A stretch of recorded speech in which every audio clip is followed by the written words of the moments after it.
Hello, everyone. I'm Chester44, and welcome to this Let's Play of Wrath of the Righteous. Last episode, we had a brief conversation to learn a little bit about Camellia. She didn't tell us much. And then had a conversation with Lan, learning quite a bit about him. Now it's time to speak with Seela and see what she has to say. Like to know more about you? Tell me about yourself. Where are you from? Oh, I'm a little bit from Geb, a little bit from Katapesh, but mostly from the Knights of Iomedae. I was accepted and began my training at 14. I belong to their ranks more than I belong to any other place. You've come to Mendev by a long road, haven't you? Oh, a very long one. A traveler is expected to have amusing stories. Unfortunately, I have only 3 tales of any interest, and I'd like to save them for our next feast. Otherwise, I won't have anything to show for myself when it's time to start bragging. And that just won't do. Especially since I'll win the night with my cautionary tale of a battle with chupacabras. Okay, you can't tempt me with a story about fighting chupacabras and then not follow through. What are chupacabras, by the way? Oh, incredibly repulsive magical beasts, fast and dangerous.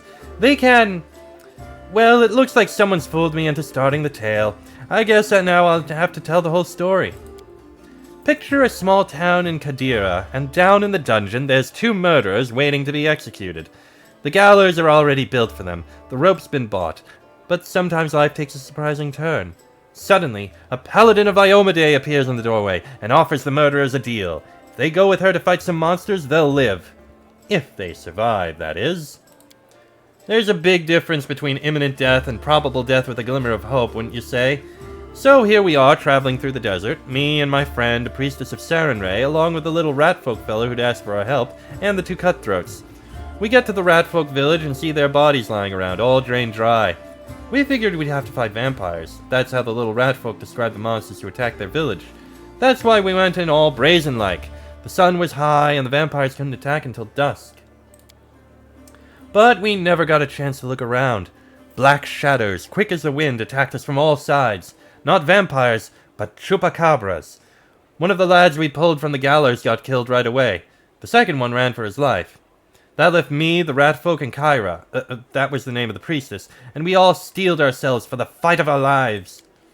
And then, just when we thought the end had come, with the chupacabras surrounding me like a pack of dogs around a bear, our ratfolk friend wounded and down, and the teeth of the quickest of those blasted monsters clenched on Kyra's shoulder.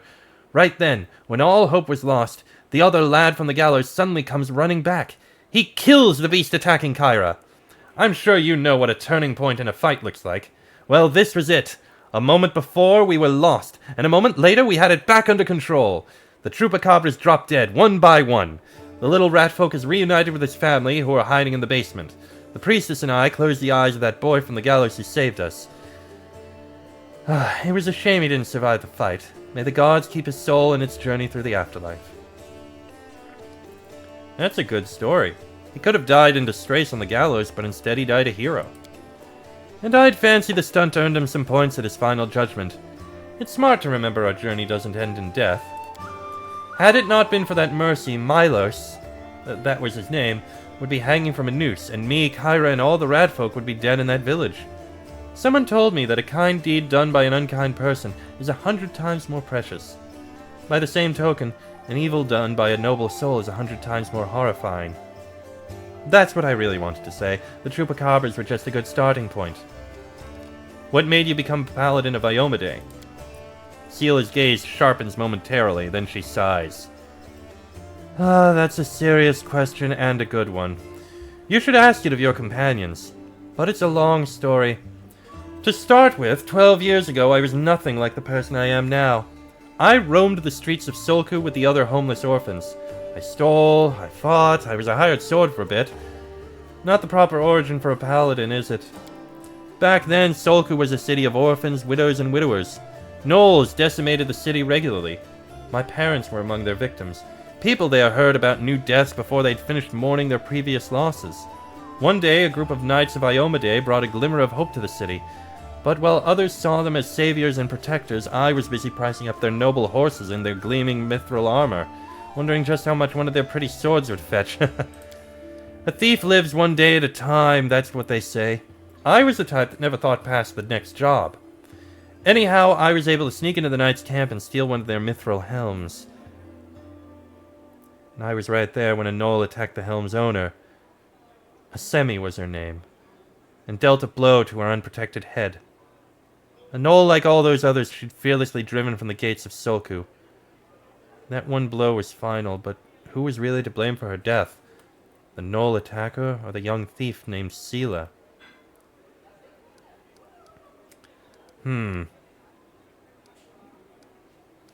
couldn't have known the consequences of your action. I couldn't, but I know full well I was committing a crime, and I targeted someone who came to help my city in a time of trouble. There are times, Falai, when you can't hide behind I didn't know. But you were asking what brought me into the ranks of Iomede's warriors.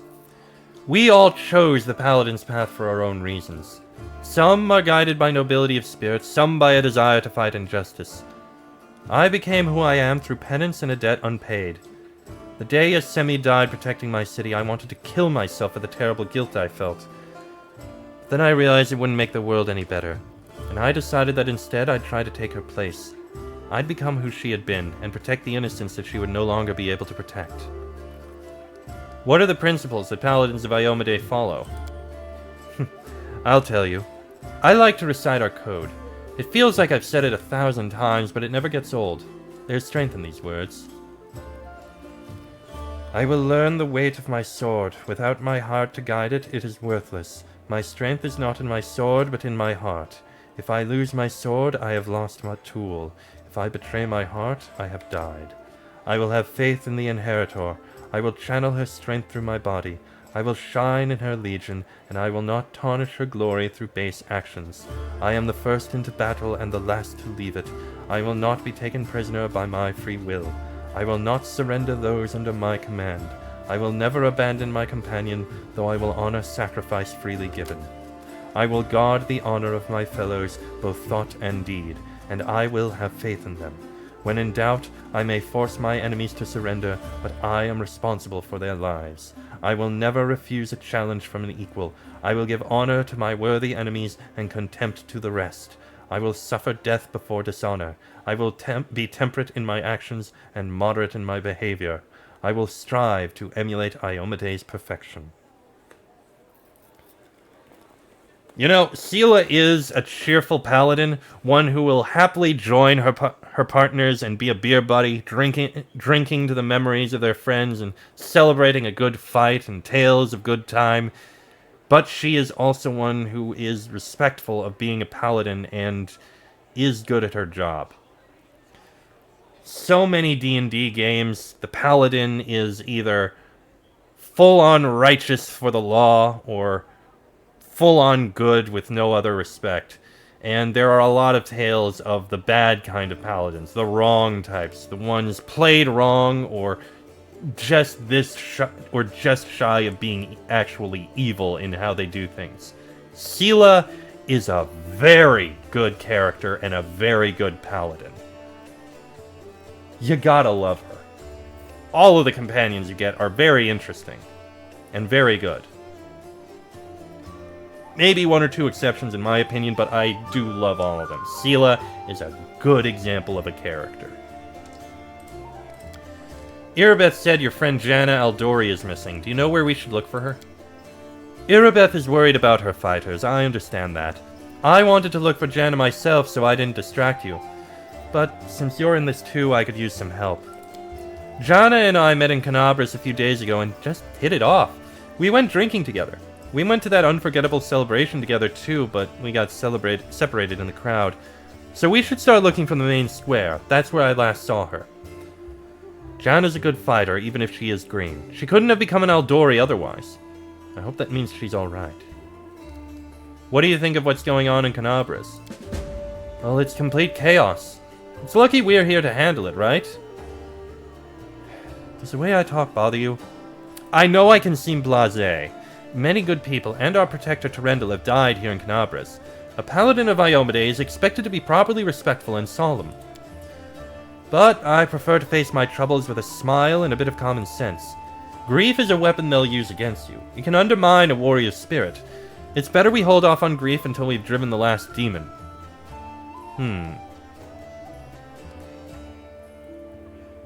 If we want to win, we can't be mourning our deceased day and night. Plus, joy heals the soul. It's nice when you and your commander think alike. Is fighting demons all you want, or are you looking for something more? How about covering myself in glory and becoming the hero of 100 ballads? Or at least a dozen. If they're lively ones.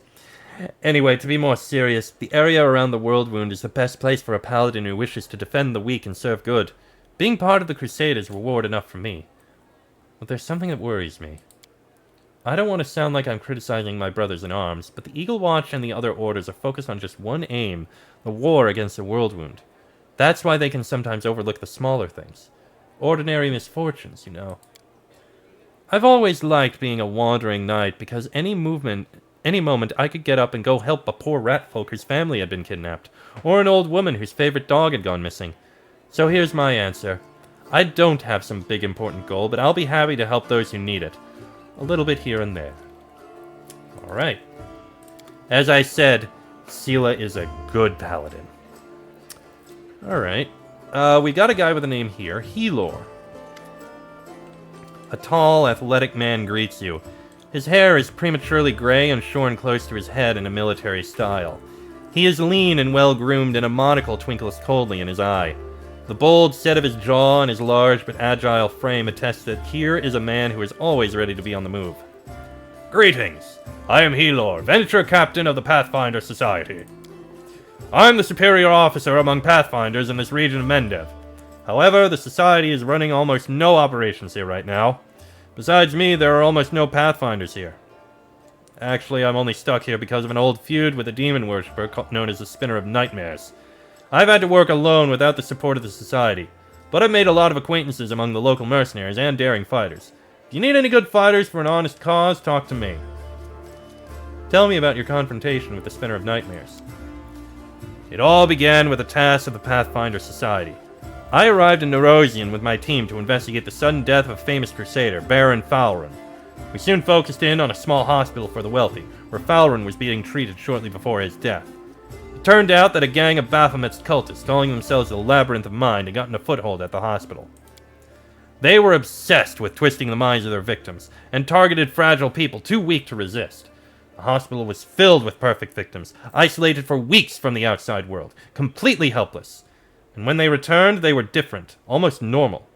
But the moment they heard a certain phrase, something dark awoke in their mind, and they transformed into servants of Baphomet, ready to lie, betray, and even kill. The Labyrinth of Mind was preparing to infiltrate all the elite circles in Mendev, but Baron Falrun stopped them. He was too loyal to his oath, and too resistant to their spells. He fought for his freedom until the strain broke his heart. We opened and cleaned the city of Baphomet's pit of vipers. Their den was a cradle of sin and filth. They cast spells on each other, and their loathsome fantasies stepped real from their minds into the world. They dreamt of horrible and forbidden things, and they fought like mad. We burned the place to the ground and slaughtered everyone we could. But the leaders of the cult were able to flee, and they were set upon revenge. They abducted my daughter Lowry, who served under my command in the Pathfinder Society. They left me a note full of tart insults, mockery, and sneers. From that note I learned the name of my enemy, the Spinner of Nightmares. A few months later I confirmed that she was the leader of the Labyrinth of Mind. My hunt had begun. I would get Lowry back at any cost. Helor grits his teeth with bulldog determination. I want to know more about you. What exactly are you interested in? I'm a common Pathfinder. There are many others like me. Fate and my orders brought me to this land. How'd you end up here? I was working on an assignment for the Pathfinder Society, and then a demon worshipper named the Spinner of Nightmares abducted my daughter Lowry. For the past 3 years I've been trying to save her. During this time I've become a specialist in scouting demon territory. I've even planted agents among the cultists. Truth be told, in pursuing the Spinner of Nightmares, I've been acting more on behalf of Queen Galfrey than the Pathfinder Society. It's a long story, maybe I'll tell you the rest of it sometime. The Spinner of Nightmares is a true spawn of the Abyss. I fought her many times, but I've never been able to seize her by the throat. Tell me about your daughter. Helor smiles, showing his healthy white teeth. As a girl, Lowry was just an angel. We lost her mother early on. She was left to follow my example, a drifter with little idea how to talk to a 10-year-old girl. But even with such questionable parenting, Lowry managed to grow into a wonderful girl. Brave, smart, beautiful, and entirely unbearable. She always argued with me about everything. When Lowry was 18 and told me she was going to be a Pathfinder, all I said was, alright. I knew there was no use to try and talk her out of it, and she was a fine Pathfinder. Helor's fists clenched with a painful-sounding crack. I'll never forgive the Spinner of Nightmares for taking my girl from me. Tell me about the Pathfinder Society. The Pathfinder Society is a global organization that unites opponents and adventurers of all kinds. We explore the world and uncover its secrets, travel, and sometimes face down threats. In times of trouble, the latter becomes our primary focus. We're driven by curiosity and the desire to make the world a better place. And, of course, some seek profit or hunger for glory. But in any case, it's hard work. They might send you anywhere on a mission. Weaklings have little place in the society. It's more for seasoned fighters. There are society lodges in many cities. The closest one is in Nerosian. They're each led by venture captains, lads like me. The Grand Lodge is in Absalom, the center of the world. The Decemvirate sits there, the anonymous council of our leaders. I have no more questions. If you have any questions, come to me. As for these two options here, Companions and I Need Good Training allows you to retrain any characters you wish, well, yourself or any companions you wish, for a small fee. So, if you screwed up in the level up process, you can redo the whole thing. For brave and experienced fighters, if, for some god-only-knows-why reason, you don't like any of the companions, or only have a couple, you can easily just create your own custom companions and custom party of characters. They will have no story to them, no personality to them, no lines, none of that. But if you need to fill out your party for some reason because you killed everyone else, there you go. I have to go. Good luck, watch your back. Only trust your closest friends. The enemy is cunning and treacherous. Book here. Helor and the Spinner of Nightmares. Not going to bother reading that. And Irabeth. Any success? How is the city? What's our main objective? These wardstones, what are they? I think we've already gone over those. Allow me to ask a few personal questions. Please, but I must warn you, there are some things I don't have the right to discuss. Where are you from? I was born in Canabras. I grew up on a farm just outside it. But my way back home lay at the end of a long and winding road. It took me years of traveling through foreign lands before I came to be where I've always belonged. How did you become a paladin? A bitter smile appears on the half-orc's face. I don't much like to remember it. Believe it or not, the story of how I became a paladin is also the story of how I failed to become a knight. My parents were crusaders. May their souls stand together in Iomede's celestial army.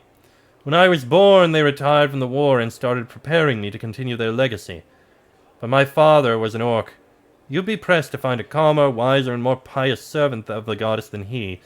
But still, all his life he was dogged by sideways looks and whispers. When I grew older and it was time for me to serve, I decided anywhere but Canabras. That was where my father had served loyally, and his only reward had been injustice. Besides, the witch hunters, led by the honorable prelate Hulrune, stacked the city with a heavy hand. Who knows what they'd have done to a strange girl with green skin? Instead, I went to... A smirk that looks more like a painful grimace crosses her face. You can laugh if you want, but I was young and foolish. I chose Lastwall of all places. You can imagine how well I was accepted in a country that's been battling the orcs of Belkzen since its foundation. There were many there like me, but we were all treated as second-class citizens. To the locals, my green skin was worse than leper scabs. Even my brothers in faith kept their distance. I took my vows, and the goddess granted me the powers of a paladin, but even then, not a single order would accept me into their ranks. I spent another 6 months knocking on doors before I realized a simple truth. I serve Iomede, not these people. I don't have to prostrate myself before them. So I left. As a paladin, but not a knight. In your human form, there's nothing about you that stands out, but in your fox form, do you often have to hide your true nature? I won't lie, I can't even imagine what your life must be like. How did you come to join the knightly order? I left Lastwall and went traveling. The goddess guided me, and my path led me to where atrocities were happening. I often fought in exchange for gold, but never for unworthy aims, of course. I wandered the River Kingdoms for a few years, killing monsters and tracking down criminals. Sometimes I thought I was just wasting time, that my true place was in Canabras. But I pushed those thoughts away. I didn't even want to think about going back. But in the end, divine providence had brought me to my senses. It happened in Timon. I was tracking a gang of bandits which my employer suggested was a cover for Razmiran's spies. I managed to find their lair, but inside I found something far more dangerous than spies. An unholy temple to Zon Kuthon. When I broke in there, the cultists were about to sacrifice someone, the person who was destined to become my wife, Anevia. But that's another story. After I cut down the cultists, I examined their papers and couldn't believe my eyes. A network of evil cults had spread through all of Avestan, including Mendev. Worse, the documents clearly showed that their allies, the Templars of the Ivory Labyrinth, had infested my native Canabras, and were even among the ranks of the Paladins. After that, delaying my homecoming would be tantamount to desertion. Luckily, I was no longer alone. Anevia was as eager to destroy the cultists as I was. Anevia and I hurried to Canabras. We couldn't trust anyone. The papers indicated that the cultists had infiltrated everything. Luckily, I had some experience in investigation, and my beloved, well, she knew her way around working locks, tailing people, and trading information with the city's bottom feeders. Soon we'd defeated, alas, not the whole Hydra, but a few of its heads. Do you know who turned out to be the leader of the cultists? The commander of the Eagle Watch. Can you imagine? While Prelate Hulrun was chasing witches through the city, the enemy had infiltrated the very order responsible for internal security. The scandal reached the ears of the Queen. At first she planned to disband the order in disgrace, but then she offered its command to me, and put its salvation in my hands. Of course, there was one small catch. I wasn't a knight. But I was made commander just the same, skipping the usual progression through the ranks. I can't imagine the followers of Zon Kuthon in alliance with demon worshippers. Shouldn't they hate each other? Well, they should, but Baphomet's minions are masters of deception. They manipulate Zon Kuthon's butchers as eagerly as Iomede's knights. The cultists from that unholy temple didn't know the true face of their associates in Canabras. We ourselves learned the truth much later after getting to the bottom of their nest. How did the people of Canabras feel about your background? They tolerated it surprisingly well. I shouldn't have been so wary. Crusaders don't tend to be prejudiced as a rule. After all, heroes from all over the world, even from other continents, come here to fight the demons. Apparently the people were only suspicious of full-blooded orcs. There were already many like me here, and we don't have any problems, though the locals do have their superstitions. Mendev is as merciless as Lastwall, they just have a different set of victims. I keep seeing those same sideways looks and scowls, hearing the familiar whispers, but where once they used to whisper behind my back and point at me, now they whisper in my ear and point at someone else. It's so strange to be on the other side of humiliation. To wipe the spit from your face and suddenly be invited to change position and spit at someone else. You must have figured out by now that I'm talking about tieflings. It's true that there are many of them amongst the cultists, and a few among our crusaders, and our fighters do all they can to drive away those who would be our allies. People shun them, call them a Rilu's spawn, or worse, as if they chose to be born like that. I believe it's quite a feat to rise against the call of one's blood and join the forces of good. Still, most only see them as the enemy.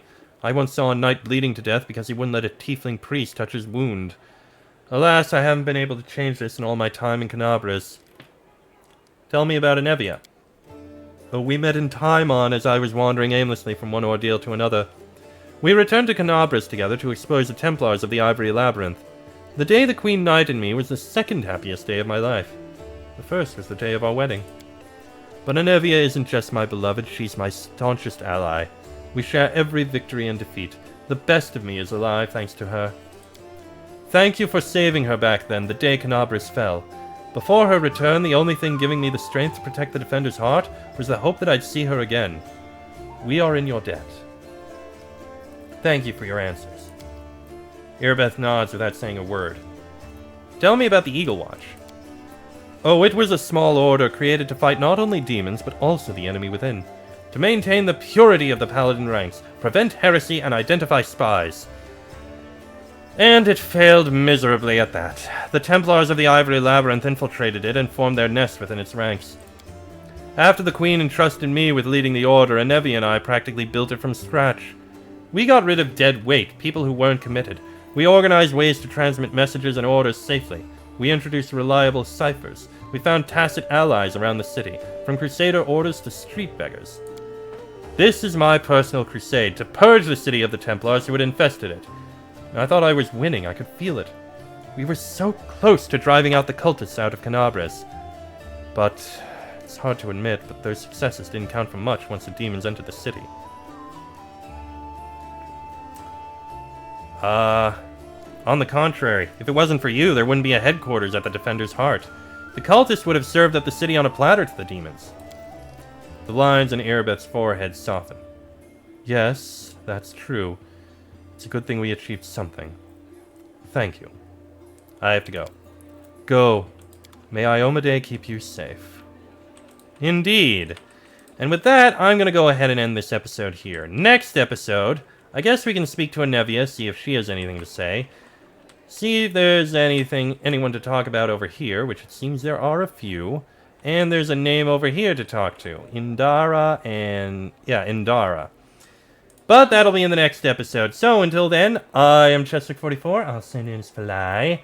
That is me. This has been a Let's Play of Wrath of the Righteous. And I shall see you all next time.